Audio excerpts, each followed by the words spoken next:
Coach, the offseason flew by, I'm sure, for you. And here we are, huge game.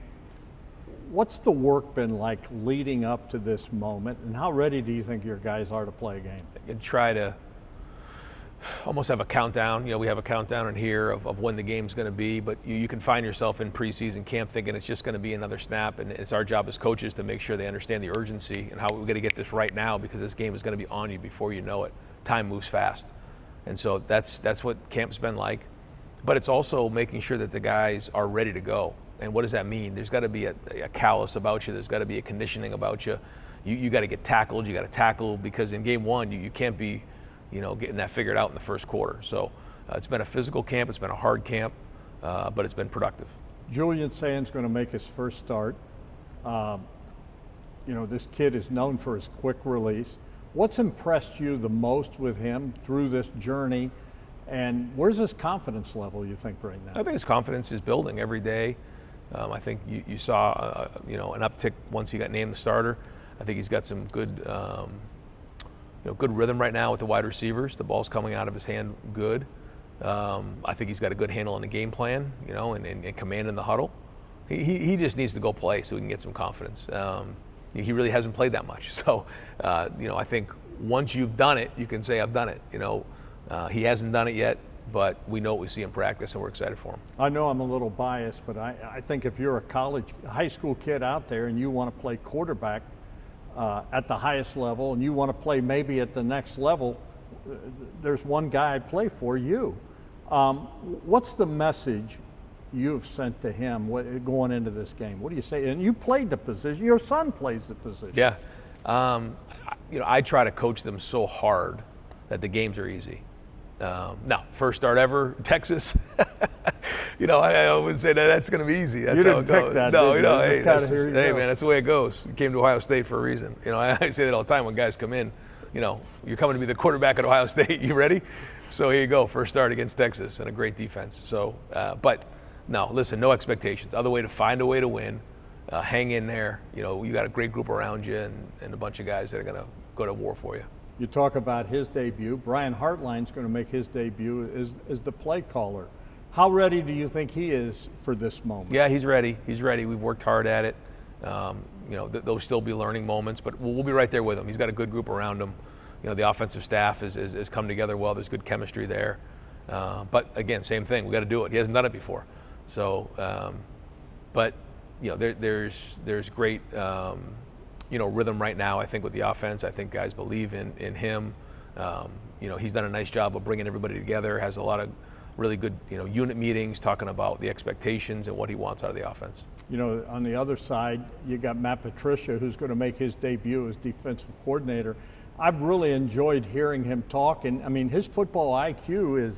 This guy is like got a master's or a doctorate in football, defense at least. He's got Super Bowls to prove it. Yep. He's like you said, I think 3 Super Bowl rings, and he's coached a long time. Very, very smart. But I think he would tell you that it isn't what you know; it's what the players know. And I think he gets that and understands that. And but he's excited to get started as well. We talk about the leadership on this football team, and to me, at least on defense, Sonny Styles.